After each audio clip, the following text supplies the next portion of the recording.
Thank you, Peter, for your kind introduction, and thank you for giving me this opportunity. So I've been just informed that it is not being broadcast live in Iran, so no revolution here. So about 25 years ago, high-temperature superconducting magnets were discovered, and at that time, SSC was being built. So some people said, why not wait and use these magnets in SSC? That time, conductor was about this long. We need a little bit longer than that to build the magnet. But now we have long length of conductors. Now we say million meter, not even kilometer. That kind of order for some projects are being placed. So we know long length of conductors are available. So we can think about making magnet. So it's a very exciting field, and I would like to share that with you. So first, the overview of my presentation. First, I will quickly go through the conventional magnet, conventional superconducting magnets, the impact as we see today. We take it for granted, but it is, I think, it's interesting to remember that, what it would be if we didn't have them. Then I would go to high-temperature superconducting magnets, how they can revolutionize the application the way the normal superconducting magnets did.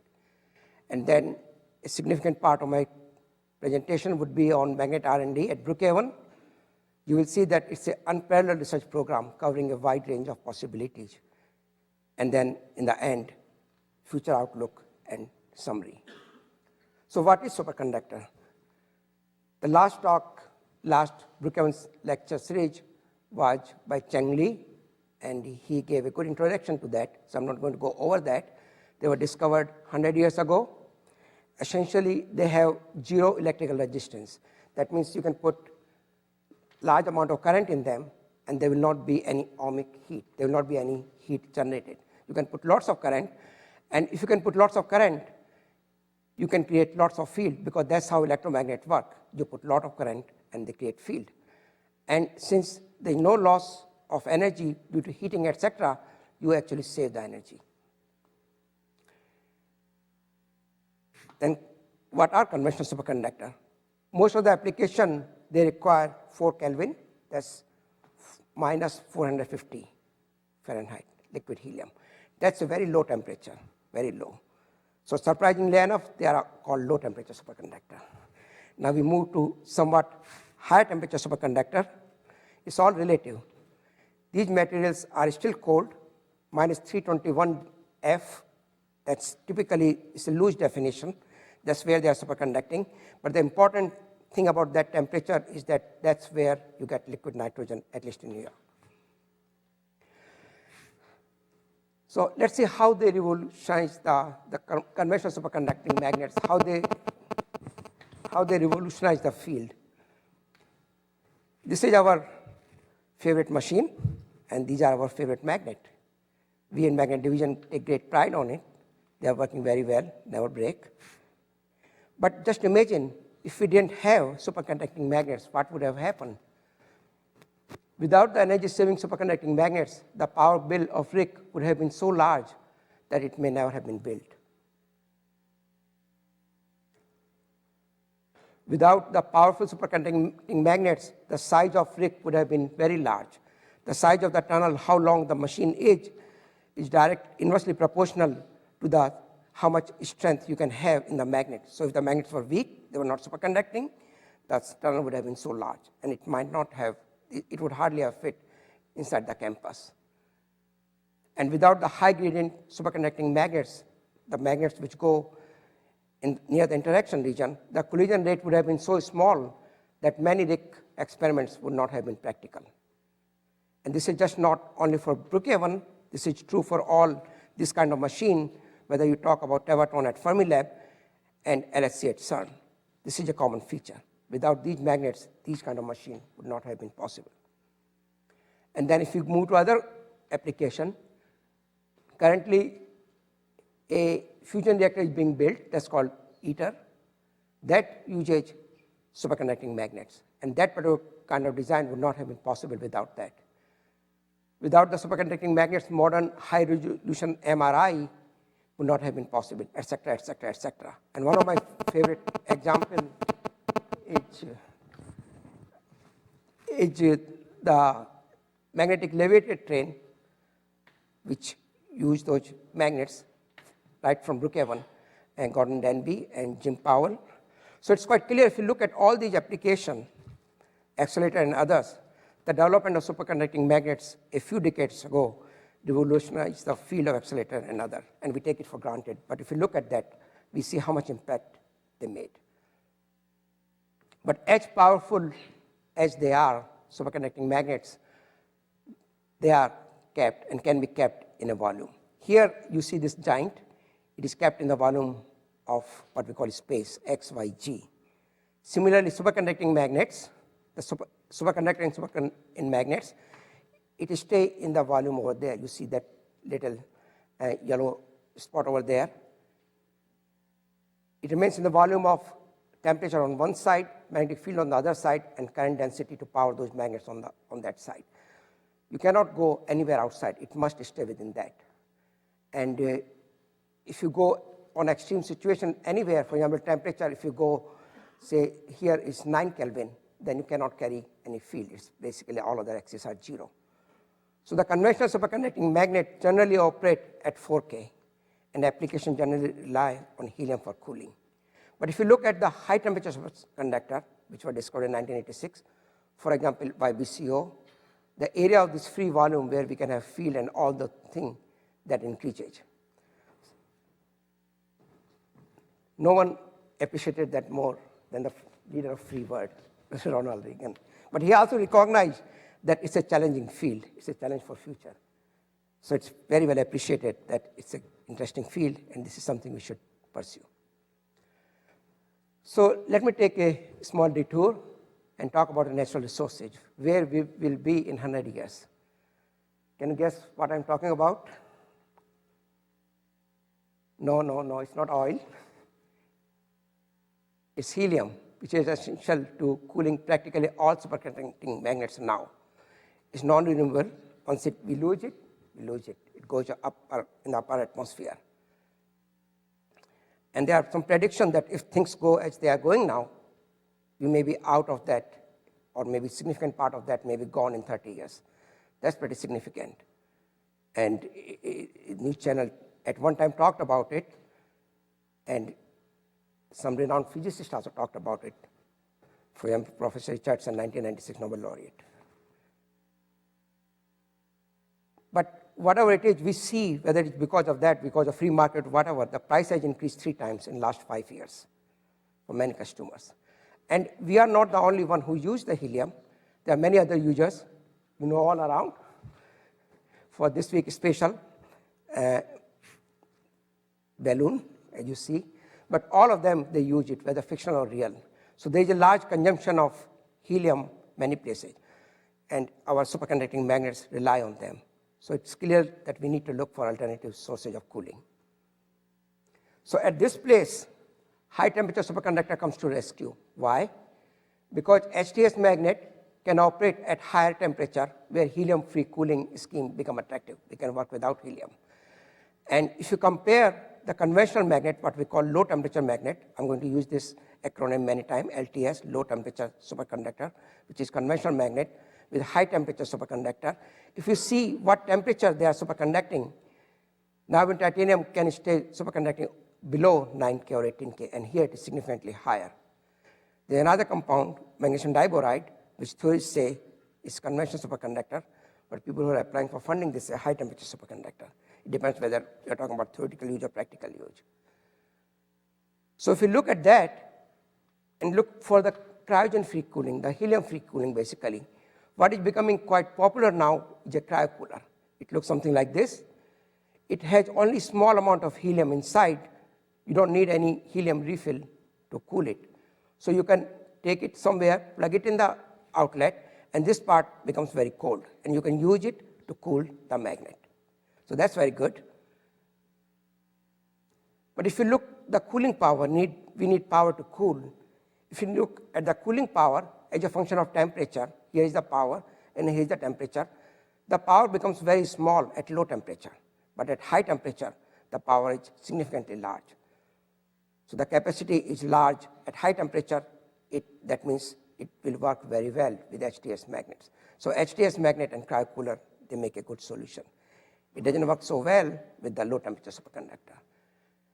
And HTS magnet, as I said, they can also operate with liquid nitrogen, and that you can get in large quantities from many places. You can have it delivered by truck, small dewar, and you see in your doctor's office. You may hate it, but it's there. It's quite available.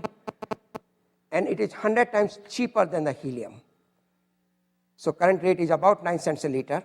It is actually cheaper than milk or your favorite oil.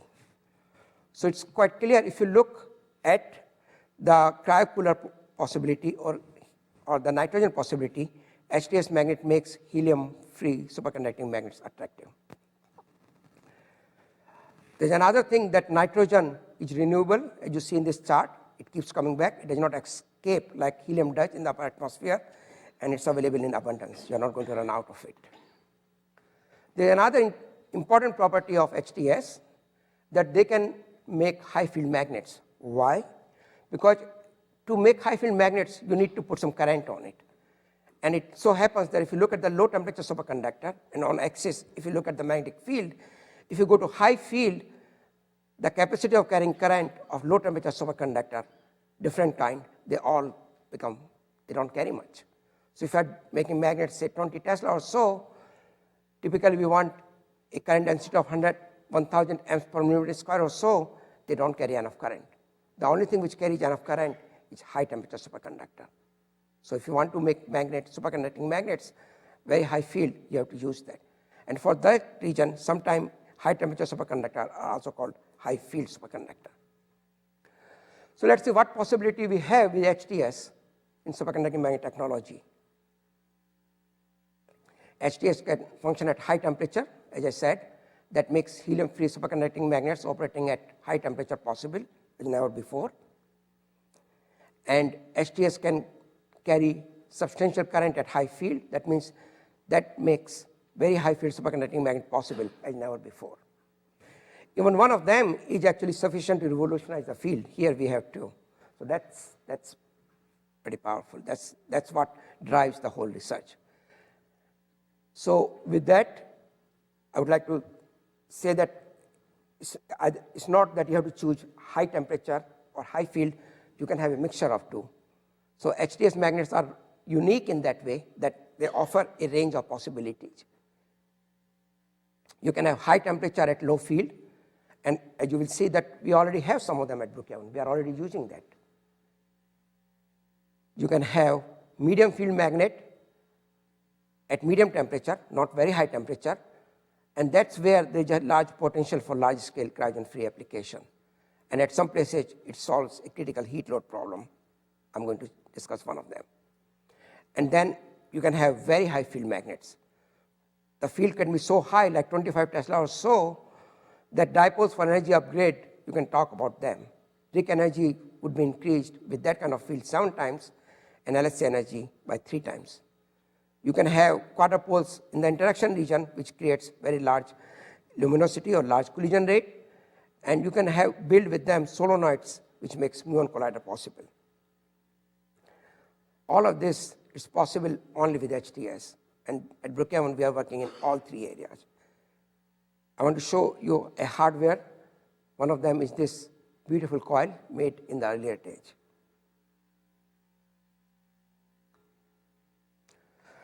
But it's not easy. If we had, we would be having many high field, high temperature superconducting magnets working, would be employed. There are a lot of challenges. Some of them are, first, the cost is too high. HTS is an order of magnitude more expensive than conventional superconductor. So that means that either we use right now, either we use in the application where the performance is important, or we save enough from somewhere else, like cooling or putting in remote area, so they become attractive. But the cost is coming down with time, so that is helping. Also, these are not as user-friendly conductor as now in titanium, conventional superconductor are. They are formed at very high temperature, 850 C or so, and you require to control the temperature in a very small window, within few Kelvin generally. They are brittle, and their properties are anisotropic. That means they don't carry the current in all same direction in the tape, or the mechanical property is not same. And then independent of HTS, when we talk about high field magnets, there are large stresses which makes them really challenging magnet. And one technical term, that slow quench velocities, what it means that when they turn normal, in some case, when either the temperature goes or some motion, they turn normal, the velocity to carry the information is so slow that it makes the magnet protection challenging. Typically what you want to do, if the magnet is turning normal, you want to shut it off. But when the velocities are slow, we don't get information quickly. So that makes it challenging. And then there's a practical challenge. It's called new technology syndrome. Now I'm talking about using it in the real application. So first practical challenge is the fear of unknown. What if we use it? We have something which is working, why try something new? And which is fair. Any new technology, when we are examining, trying in a machine, we must examine it critically. And it must have been the case in the conventional superconductor that before people used them, they looked at it very carefully. But that's true with any new technology. So our strategy to overcome the unfair challenge, there are some fair challenges which we must look, is what I call new technology syndrome, is this. At first, we try in smaller experiments, as we have done at Brookhaven. I will be giving, as I said, few examples. Develop this solution for application where there is no other comparable solution. Either you have HTS or you don't have that kind of solution. Then there is no substitute for making many coils. Build as many coils as possible, as many magnet as possible. Demonstrate they are working, then people are more likely to use it. And then it's an exciting field. Share the excitement with community about the potential benefit, as I'm doing today. So let me just show you some pictures of what we are doing in magnet division. These are variety of structure, variety of geometry, variety of field magnet, which we are doing. And I'm going to go through some of them. We have been actually, without modesty, world leader on HTS, accelerator magnet and technology for over a decade. We were the first national lab to design, build, and test HTS coils and R&D magnet for accelerator before anyone had done. And even now what we are doing, the current level of activity is an order of magnitude more than in any other accelerator lab or similar lab around the world. So there is no comparable place for doing this kind of HTS research. So if anyone is interested in doing, this is the place. We have funding, however limited, and it comes in all small to big, relatively modest thing, from $10,000 to we have few $1.8 million, and it comes from many sources: nuclear physics, high energy physics. We got some money from stimulus package. We have research agreement with small business university. It is coming from many places. Therefore, developing magnets operating over a large range of temperature and field, and they have variety of geometry. Actually, I think the variety is the strength of our program, because it helps us foster a wider understanding rather than working on a narrow field, and it makes the overall R&D more cost effective. So now let me go with the specific application and first go through what I said is already being used here, the low field HTS R&D magnet. And first of them was actually part of LDRD.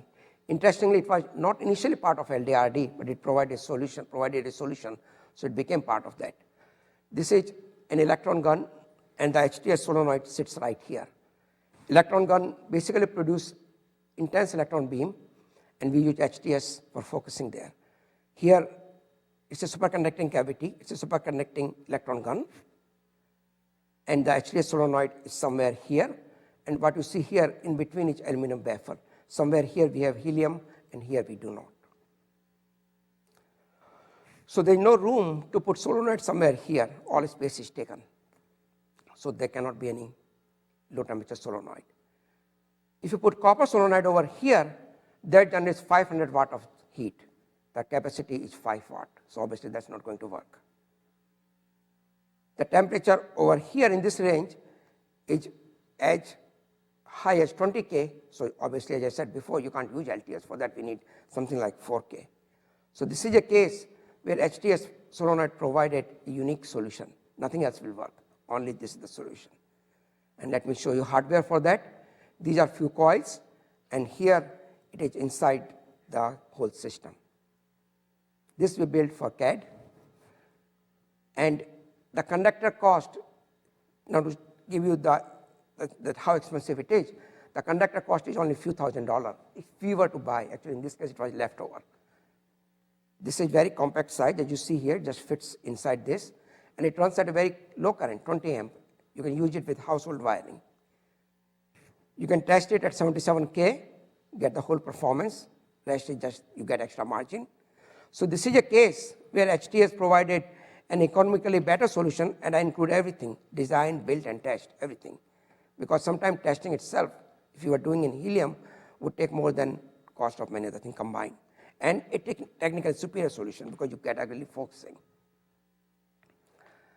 A similar but a larger scale solution is the solenoid, HTS solenoid for superconducting cavity for the energy recovery LINAC. You'll find that here we have a unique BNL solution that other labs are adopting. So most of you know what ERL is. It's being built. And in this case, as we had before, we will be putting this solenoid in a place, what we call cold to warm transition region, where there is nothing else possible. LTS will not work, HTS will not work, same argument, but it's a bigger scale solution. So here is this solenoid with iron yoke and everything, and it will go over there. I cannot go through the details of that. This is the coil, and this is, we tested part of it. I like this picture because some of these equipments were bought from eBay, so you can look, you can find other ways of saving money and very cheap solution. And it's an interesting program. If anyone is interested, they can see more detail at this place. And then there's another possible potential application of HTS, which something which we are building now. And electron lenses are being built for RIC. It's under construction. Magnet Division is building conventional low temperature solenoid for that. That's good. So in this case, what happens? That proton beam comes over here, and electron beam comes over here. It stays together in this solenoid with the proton beam, cools the proton beam, and then exit over there. That's fine. But in addition to those things, there are copper solenoids here and there, and they use significant power. One of the solenoid there uses 58 kilowatt to 114 kilowatt, depending on at what capacity you are using. So in this case, the issue is not only the cost of power supply, but there's a question of availability. That much power, as I understand, is not coming there. So we looked at the HTS solenoid there. Here, this is a solenoid which is copper solenoid over here. And if you replace by HTS solenoid, it's a tiny solenoid. So you see that usually very less amount of copper conductor. And for cooling, actually, we already have return helium gas there. We can cool with that, so it doesn't cost anything. The major cost in terms of the hardware is the conductor, which is 40K. So this is not, this game of thing is not that large. In fact, we can do this project. It's a good project for LDRD, and it falls under many areas: energy efficiency, et cetera, and it solves a critical infrastructure problem because we don't have that bringing that much power in there is an issue. Now let me move to another topic that was low field, what we are doing at Brookhaven. For Brookhaven application, is the medium field HTS magnet. Okay. So there are two kinds of application I'm going to discuss. First is general purpose for accelerator and medical application. In this case, if you are looking for general purpose, it must compete with two established technology, and that always makes it difficult. First is the magnet powered with water-cooled copper coil. We use a lot of them.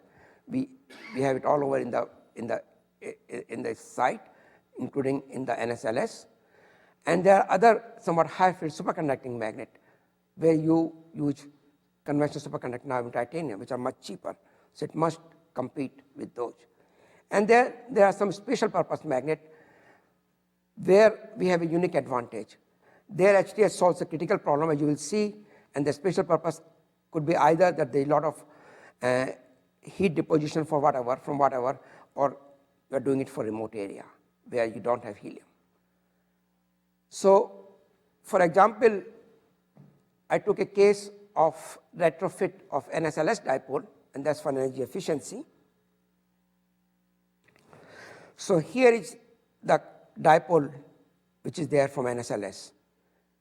What you see here is the copper coil. It's about 1.5 Tesla, little over 1.5 Tesla with copper magnet, and all of them they use 3 megawatt. That's significant. So it was sent to HTS 10 to replace the copper coil with HTS coil, and it fits very well. So it's a very good example that you can take out copper coil and put the HTS coil there, and you can use the same thing, and it can work. And that's very good. But we want to demonstrate that we can do it at here, at Brookhaven itself. So we made same thing over here, same kind of system with cryocooler. So basically, we have this technology here as well. So that's an important example. If you look at, so again to see what we are doing here, we have room temperature magnet with copper coils, this one, which is cheaper to build, but it's expensive to operate. I've been given a number that is about $2 million per year. We are replacing with the cryocooler magnet, which are expensive to build, but cheaper to operate. So what one has to do, one has to compare the cost of ownership. Ownership means capital plus operation for number of years. And the goal there is to have a cost-effective design that offers a overall saving in cost of ownership after, say, 5, 10 years, whatever. So then if we do that, then it becomes attractive. But also there could be some unique situations. Suppose someone wants to upgrade and don't want to change whole thing, etc. There HTS could offer a unique solution. So I really like HTS with cryocooler. So that's why I'm showing more pictures of the same thing. And again, you see here that HTS are good with cryocooler because they work efficiently at higher temperature. Basically what we did, we switched it on in the evening, in the morning it was fully cold. No helium, no nothing. That's a very powerful thing. That before you go home, you turn it on in the morning, you're ready to experiment with superconducting magnets without having to worry about cryogenic, etc., etc. Now I want to discuss an application where we have done a lot of work. This is HTS magnet R&D for facility of rare isotope beams. It's called FRIP or FRIP. What it will do, it will create rare isotope in quantities not available anywhere in the world today. This is a major nuclear physics facility which is being developed right now. The site is Michigan State University, and we are working with them. This has been our major source of funding from last 6-7 years. So what we have done here, we have taken a comprehensive program to solve a critical problem, and I'm going to discuss that. So what you see here, a target somewhere here, and before that there's a high power LINAC which has 400 kilowatt of beam. It comes and hits the target. What we want, it will create all sorts of things, all sorts of isotope. What we want is a rare isotope which will we'll select and go through this, but all other will hit the magnet. So these magnets are subjected to kind of condition never before faced in any machine. 400 kilowatt of beam hitting the target, and is spraying all sorts of debris in the magnets down there. So they are exposed to very high radiation and heat load. The first magnet itself is about 15 kilowatt in a small length. HTS magnet can remove this more efficiently at 30 to 50K rather than 4K. If you do the Carnot cycles, that they just order of magnitude difference in the efficiency. And even more important than that, which is very important, that with the large temperature margin, because you can have temperature increase by several Kelvin, not just by a few tenths of a Kelvin, they can tolerate large local increase in temperature. They allow robust cryogenic operation in the presence of such a high heat load, which no machine has ever faced before. Here is set of coil winding. In the beginning, we wound coil with manual winding machine. We actually still use it when we start some program in the initial R&D coil. And here, this picture didn't come out too good. It's a automatic winder which goes and winds these coils beautifully. This is a very pretty thing to watch. And if you wish, you can go to site and watch the video at this place. Peter gives a description of that. We have made number of coil, and that's important because what we are doing here, we want to see how is the performance, how they behave, not only for one coil, but coil after coil. That's what we want to do before you would consider using them in a magnet. So the magnet consisted of 24 coils, and each coil uses significant amount of conductor, 200 meter of HTS. So this is a good opportunity to examine the reproducibility of large number of coils. So here is the test result of those coils. I'm just giving in nitrogen. There's a good correlation between nitrogen and helium in terms of that they work well. If it works, we find out that even though we are going to use it at 30 to 50 K, nitrogen provides a very good QA test. So here you see we've made two series of coil. First one used 220 meter, and there you see the performance is quite constant. It's like very uniform performance. The conductor improved, so we didn't need that much conductor, we needed less conductor, but the point is again the performance is very uniform. That's very important because this shows that HTS coil technology is now maturing. So we are going towards using it in the magnet, just not making small devices, but making coil after coil, coil after coil, and all are behaving well. Here what we do, this is an important plot. This side you see temperature, and this side you see how much current it can carry. This is HTS. So if you operate at high temperature, you carry less current, but you have a wide range of temperature operating. It can go, actually we did test it up to here also. Low temperature superconductor will operate only up to here, and then it will go 0. Here you have a wide range of operation. So you see this is the power of HTS, that you can choose where you operate. Suppose you build a machine with, say, this performance, and you decide that magnet needs a little bit more performance, all you have to do, operate at lower temperature, and you will have a 50% increase in the performance. That's something unique to HTS. So in this case, the design current was 125 amp at 30 K, which is somewhere over here. Even the first series coil worked better than that, and second much better than that. So that's something. We tested this in many number of structures. I'm not going to show it. These are the two structures, magnetic mirror model and the full-scale model. Here is Bill Sampson, who got IEEE award for applied superconductivity research. And he has been an important part of this whole program. He has his hands on all of this program, and he provides a very important role.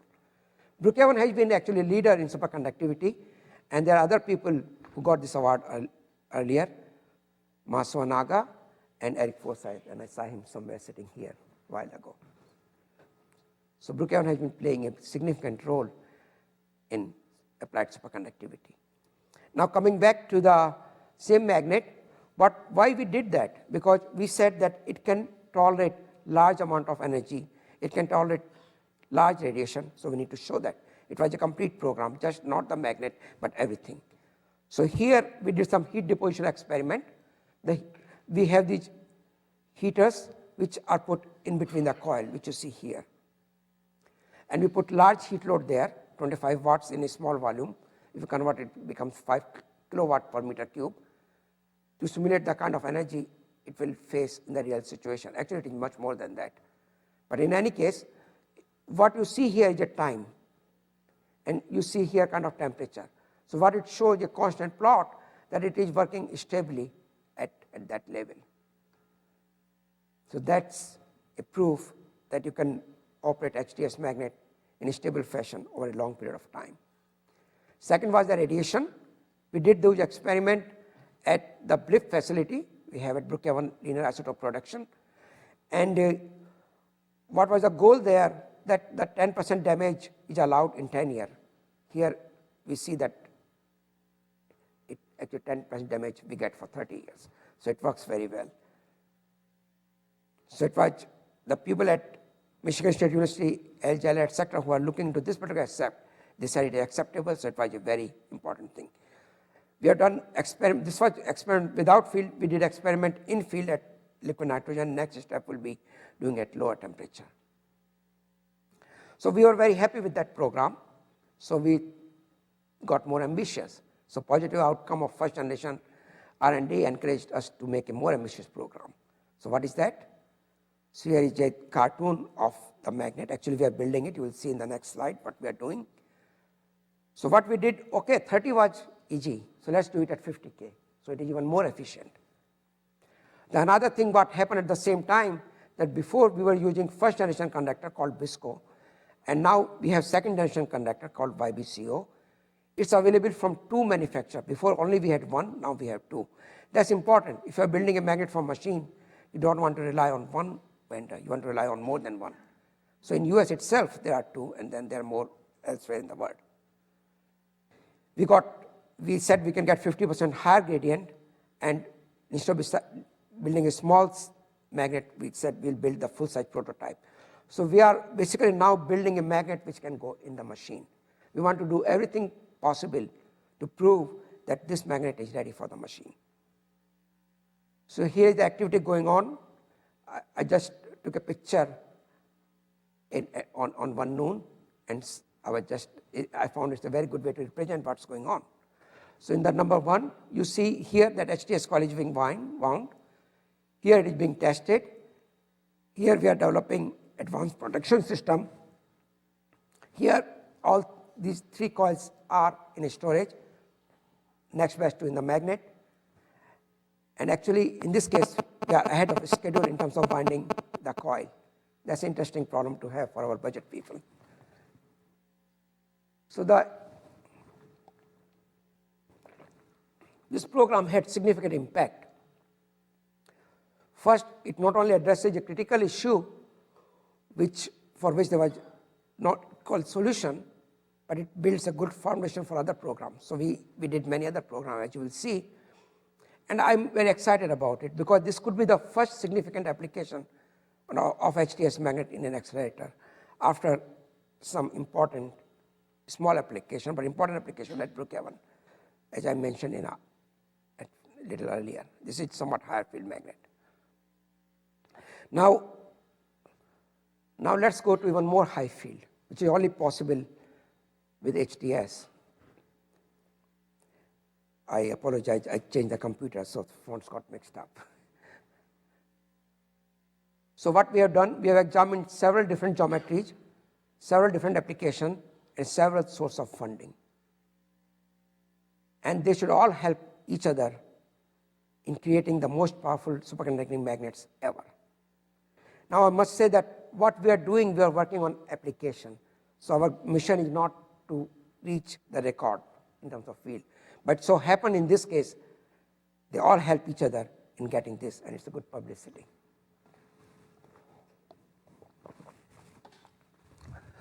So where they can be used?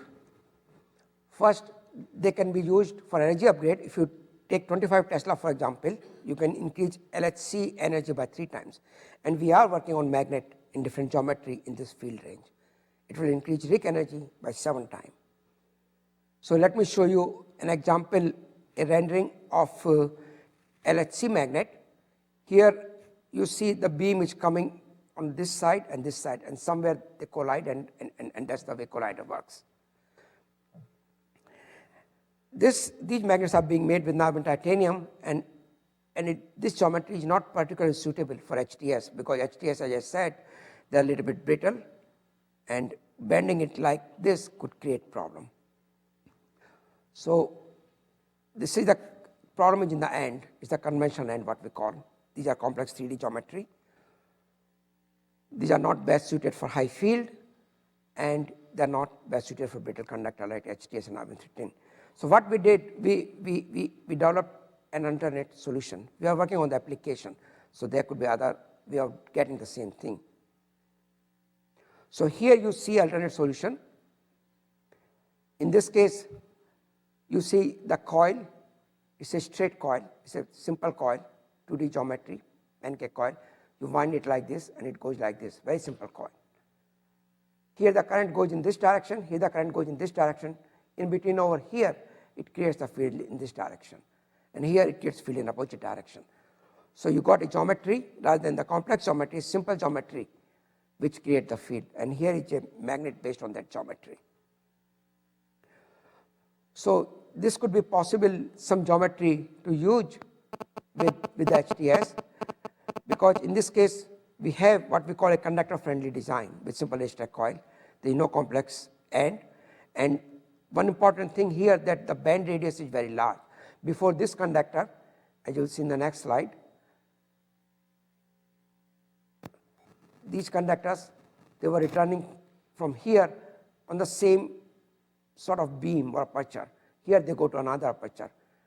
They go from one to another, common to the two aperture, and that's why we call it common coil design. So that is very suitable for very high field magnet. It's a BNL invention, and magnet on this geometry have been built at LBL at Fermilab also. Here at Brookhaven, we built several magnets based on that design. You see few structures like that with not only HTS, but with the niobium-13 low temperature superconductor also. And for this particular kind of technology, this was the highest field. This still is the highest record field. And the coil looks something like this. So in the beginning, we started making coil. It carried less current. With time, things improved. Conductor improved. We learned better.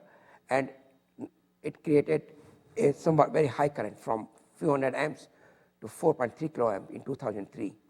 That was a world record, and that still is a world record. The program was terminated at Brookhaven. Others are still pursuing it, but our record is still held by a significant margin. So this is something which we are very proud of.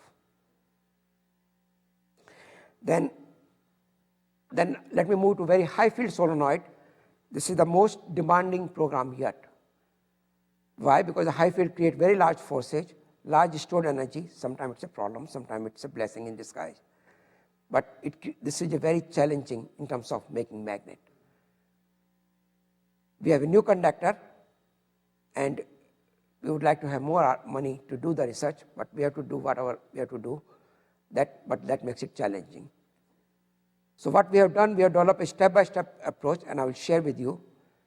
What we will do here, we'll test the limit of conductor and limit of the structure you can do with this kind of geometry. We have two ambitious programs. Both of them are funded. One is 20 to 20 Tesla HTS solenoid for cooling in muon colliders, and another is 24 to 30 Tesla HTS solenoid for magnetic energy storage. Both of them would be the highest field HTS magnet ever built. So you have seen this thing before. This is a grant from Advanced Research Project Agencies, ARPA-E, in which they asked us to create the energy storage device. So at this particular juncture, magnetic field storage, we know the magnetic field stores energy. Here it is a purpose, not a problem. In the magnet, when we build for the machine, it's a problem. But here, this is why we are doing it. This is a cartoon of who is involved. What we have here is a power electronics company. I'll discuss more in the next slide also. ABB, and they are the lead in this project. And from Brookhaven, Chang Lee discussed this thing last time, and we are looking in the magnet division on the match coil. So this is not only we are dealing with different group around the place, the big power company, the conductor manufacturer Superpower, which is supplying the conductor and developing conductor for higher performance and cheaper cost, and Brookhaven. And within Brookhaven itself, we have different departments collaborating, condensed matter science and the superconducting magnet. So let me tell you what we are doing, which is different than what people have attempted before. So when we started this project, what we had in our mind was high temperature option, somewhere 65 Kelvin or so, because it saves on cryogenic. When people think of high temperature superconductor, they think of high temperature. That would have operated at 2.5 Tesla. So that would have looked something like this, a very big in this scale. What we did, we looked at the high field option. For the same stored energy, this becomes very small. So that weight is different. That previously people have been thinking something of the order of 5 Tesla or something like that. Or when they were thinking about HTS, they were thinking of few Tesla. When we did our analysis, we found that conductor cost was the one which was dominating everything. And I just said HTS conductor is very expensive. So to minimize the system cost, you have to make a design where you use minimum amount of conductor. So we went for a very aggressive option. We decided to go for the ultra high field, 24 to 30 Tesla. And this is only possible with HTS. So what we did, we started with this and converted into this and reduced the cost in such a way that we can do it within the funding allowed in the ARPA solicitation. So we submitted a proposal where one unit looks something like this. This is the basic structure. I'm not going to go into the detail of it. And when you put something like this, it creates a smash system. This has many challenges to overcome, as you would think, at 24 to 30 Tesla range. But ARPA is specifically asked for high-risk, high-reward proposals. So that's what we did. And there was a big competition, as you can see. Only 37 was selected out of 3,700 submitted, so 1 out of 100. And if I got it right, this was one of the third largest announcement in that particular announcement with $525,000. 20% comes from the participating agencies. So it has many technical properties, structural property challenges, but it also had a unique challenge because we are going to use HTS tape here. And that HTS tape is an isotropic. What I showed to you earlier, that was a round wire. And what I showed was how much current it can carry as a function of field. When you go to the tape, something else happens. It's not only the field you look, but at what angle you look. So I'm measuring angle with respect to whether it is a wide face, narrow face. It's an anisotropic thing. So it carries what you see here, different amount of current depending on where you are. So we must have to deal with it because you see the difference could be significant. So that's part of the design, one of the design challenge we will address. Then another place where HTS solenoid, high-field HTS solenoid play a key role is muon collider. You must have heard several lectures from Bob Palmer, and many people at Brookhaven are working on it. It's an exciting and challenging machine. One of the key challenges there is the high field, something of the order of 40 Tesla solenoid for cooling, which goes somewhere in this region. I'm not going to go through that, but that's where it goes. The only other solution would be, if one doesn't do superconducting solenoid, would be the resistive insert. But that would use hundreds of megawatt. So that will not be possible for a machine like this. So there's a crying need for high field magnet. What we did here, what you will see next slide, that we are partnering with through a small business innovative research program called SBIR. We have an experimental program with particle beam lasers, and we are building a magnet for this purpose. So this, I'm not going to describe in detail. It was described in a paper submitted there. This is the list of people working somewhere, and I'm going to explain what we are doing here. So what is the overall strategy? These magnets are big. You don't get too much money in SBIR, so obviously you cannot do in one SBIR. So we developed a nice strategy. So what we said, okay, we'll do through a series of SBIR. You get one after another. And in each proposal, we build something unique so that each can stand on its own, and we can build something, and together we build something impressive. So first SBIR, which is funded, is a 10 Tesla outside solenoid, which is over here. We are building that. I will show you what we are doing there. Then in the second phase, which is also funded, we are building the inside. Then we'll put together, that will create a 20 Tesla field if we are successful. That would be a record. So already we are jumping ahead. Then we'll take this, we'll take it to High Field Magnet Lab in Florida, where they have resistive solenoid, just to test if these magnets can perform at high field. So together, it will create 40 Tesla on this conductor, on this solenoid. So we will see if these magnets can work up to that high field. And then we have another proposal online, which is not yet funded, is to put another solenoid outside. That will be with the conventional low temperature superconductor. That would create 30 Tesla solenoid, and that would be a record also. That is niobium-13 solenoid.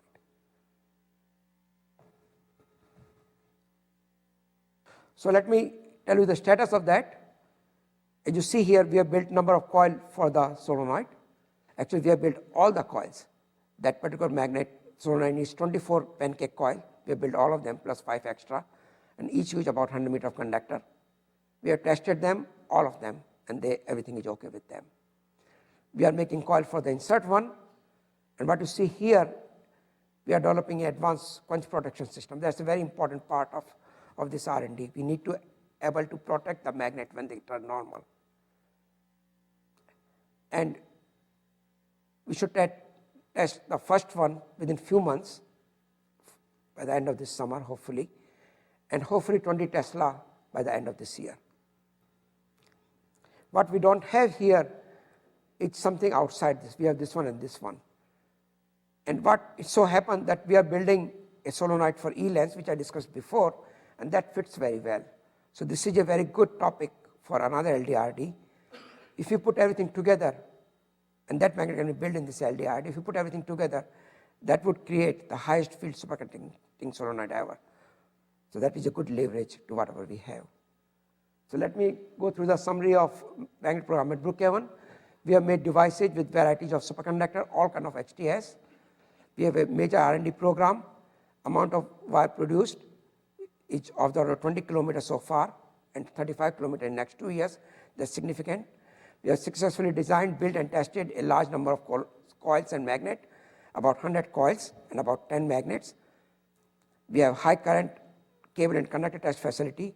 At Brookhaven, we have material research department, and we are collaborating with them in some project. Chang Li gave the last lecture. And also promising is for the photon source on NSLS2, Wiggler, and this one.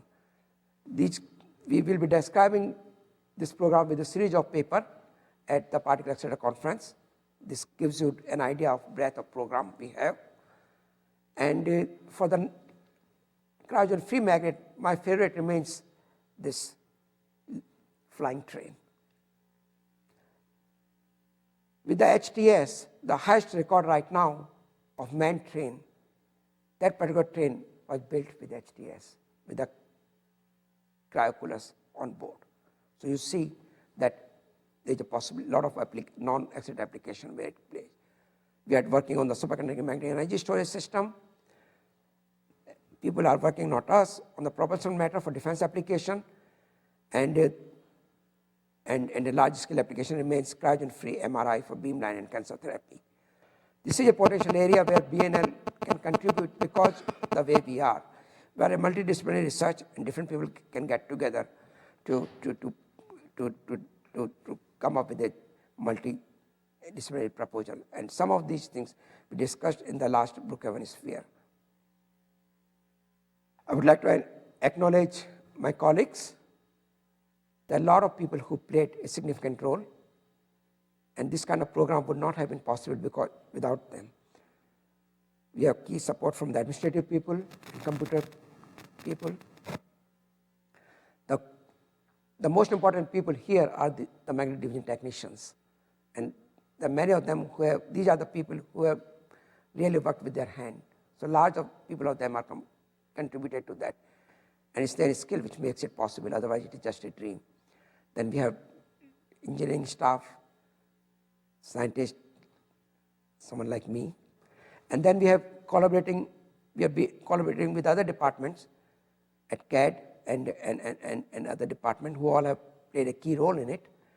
And then we have partners outside the Brookhaven University, particle beam lasers, where we are collaborating in SBIR, and we worked with another Long Island company on advanced energy system. And the key partner, of course, is the HTS wire manufacturer, ASC and Superpower. So with that, let me come to the last slide. HTS magnets are poised to revolutionize the field the same way conventional superconducting magnets did a few decades ago. Cryogen-free HTS magnets are now possible. We show them, we prove them. They are good for energy efficiency. They can be used in remote area. Very high field magnets, they are only possible with HTS. They could provide major upgrade to facilities like LHC or RAKE, or can make new facilities possible like muon collider. There are other fields where it can contribute, as I discussed: magnetic energy storage, medical, And last but not the least, that we are leading the way. We have a wide range of program, which I discussed, and we got many, many positive test results in using these magnets. We have used them in large amount. Thank you.